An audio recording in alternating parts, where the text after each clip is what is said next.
Hi again everybody, welcome back to my channel. So last time I did a video on how to buy a car in the US on a budget. Today I'm going to do a video on how to travel across the US on a budget. And I'm going to do this by sharing my own experience. So yesterday I took a flight from Boston to Philadelphia and then rented a car in Philadelphia, drove down to Washington DC, came back to Philadelphia, took the flight back and then an Uber home. And I also booked a hotel in Philadelphia to stay the night.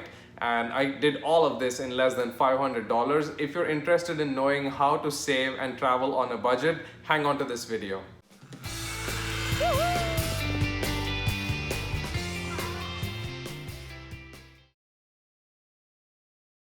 It's 10 a.m. in the morning and we're off to the airport. I'm gonna board my flight, which is at 12:30 p.m.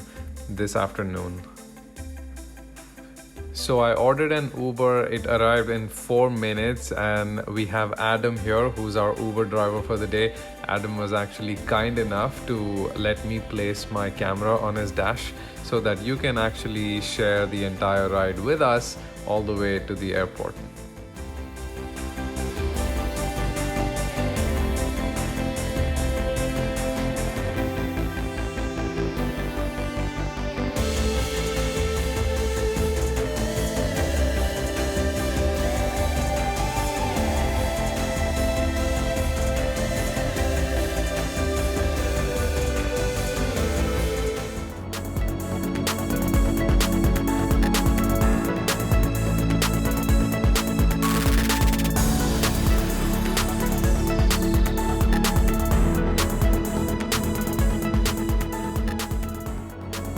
Okay, so I fast forwarded my way to the airport. Now I'm in.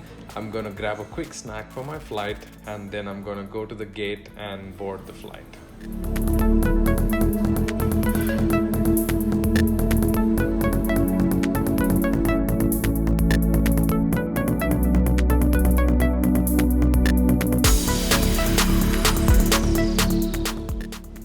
Okay, so now that I'm on the flight and I'm on my way, I'm gonna start sharing some tips and tricks that'll help you book the cheapest, most affordable flights in the US and even elsewhere actually.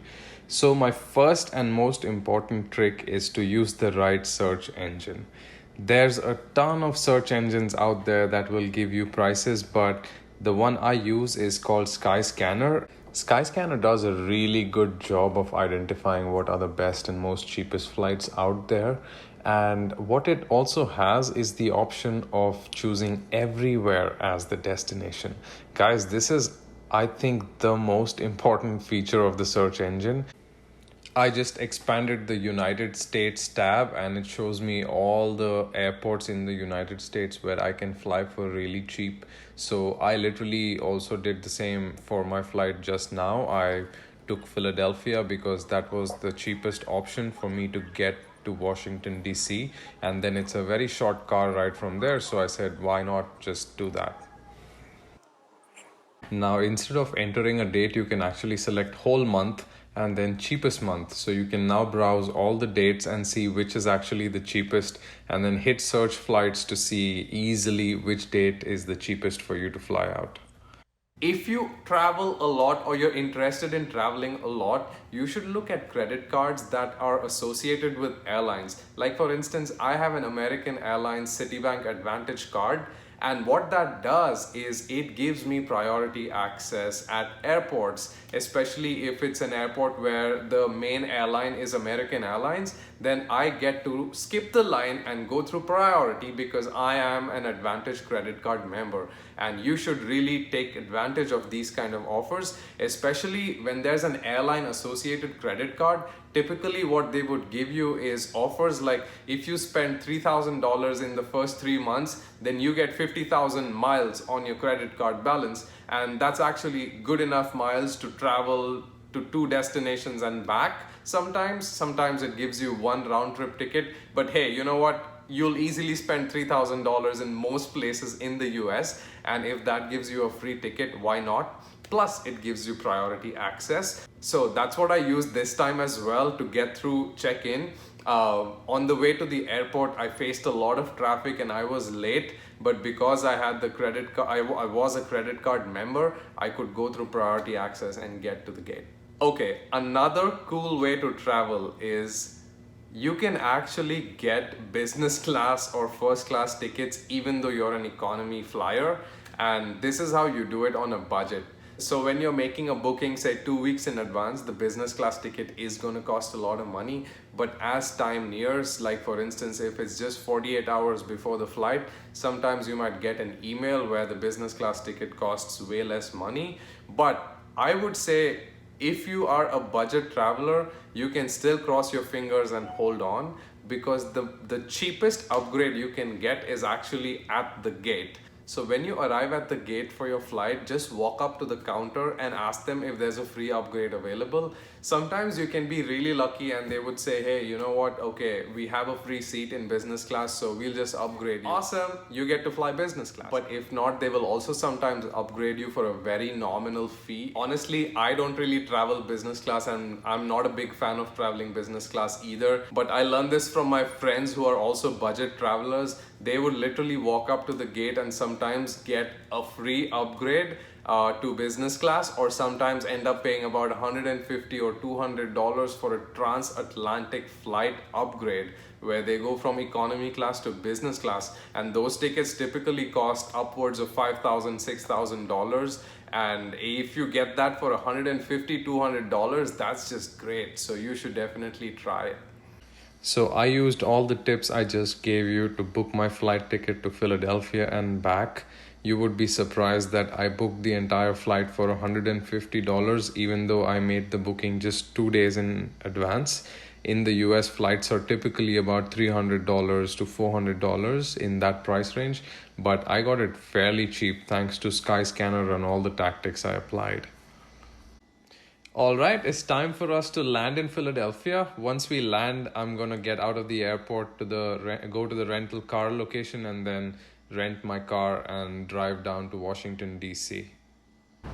Okay, so we're at the rental car agency and you can literally even rent a Tesla from here. This is a Tesla Model 3 that's getting charged at the supercharger station. But in the US, you can rent anything, be it a Range Rover. You'll see here like this is the Tesla Model 3, but there's also BMWs, there's Range Rovers, Jaguars, Mazdas, any brand. Literally you can walk in, show your license and take it and drive out. So I found these cool slingshots here for rent as well. These are some amazing three-wheeled cars. They're just single axle and they are super fun to drive. I've done this in Miami before, and today I'm gonna skip it though because I'm on a budget and these cost quite a lot of money to rent even. So I'm gonna go with a Mazda today. Okay, tip time.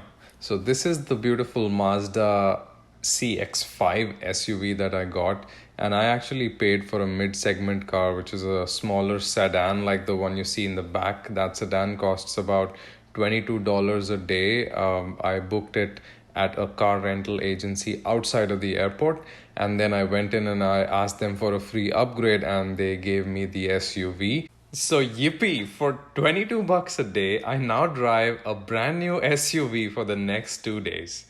So when you're driving on the road and you see your favorite car in the rearview mirror, isn't that awesome? That's a Chevy Corvette.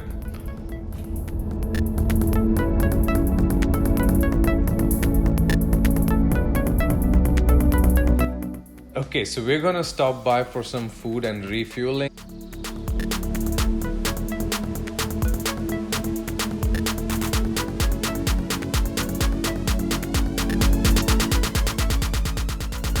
So en route to DC, we stopped by Baltimore, which is a beautiful place.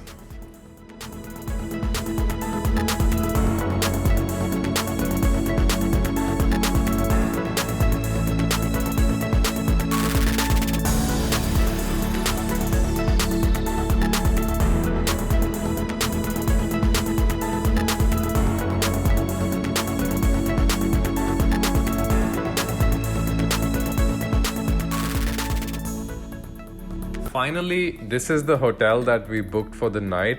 It's such a beautiful place right in the middle of the city in DC, and it has this little cute fountain outside of it. And we checked into the hotel at about 1 p.m. and just relaxed in the lounge for a little bit. This hotel costed us about $90, and I'll tell you a little bit of how I booked this particular hotel, which is a fancy one for a very cheap price. So the app I use is called hoteltonight.com. It gives you amazing last minute deals. You just put the name of the city and then you hit go. This only works for last minute deals, by the way. It's like for hotels for tonight. And if you see the list that it generates, a lot of them are under $100, and it categorizes them as luxury, basic, and solid, hip. It's just amazing. The level of these hotels is tremendous. They all have scores of 8 and above, and I really love them. So that's the one I used.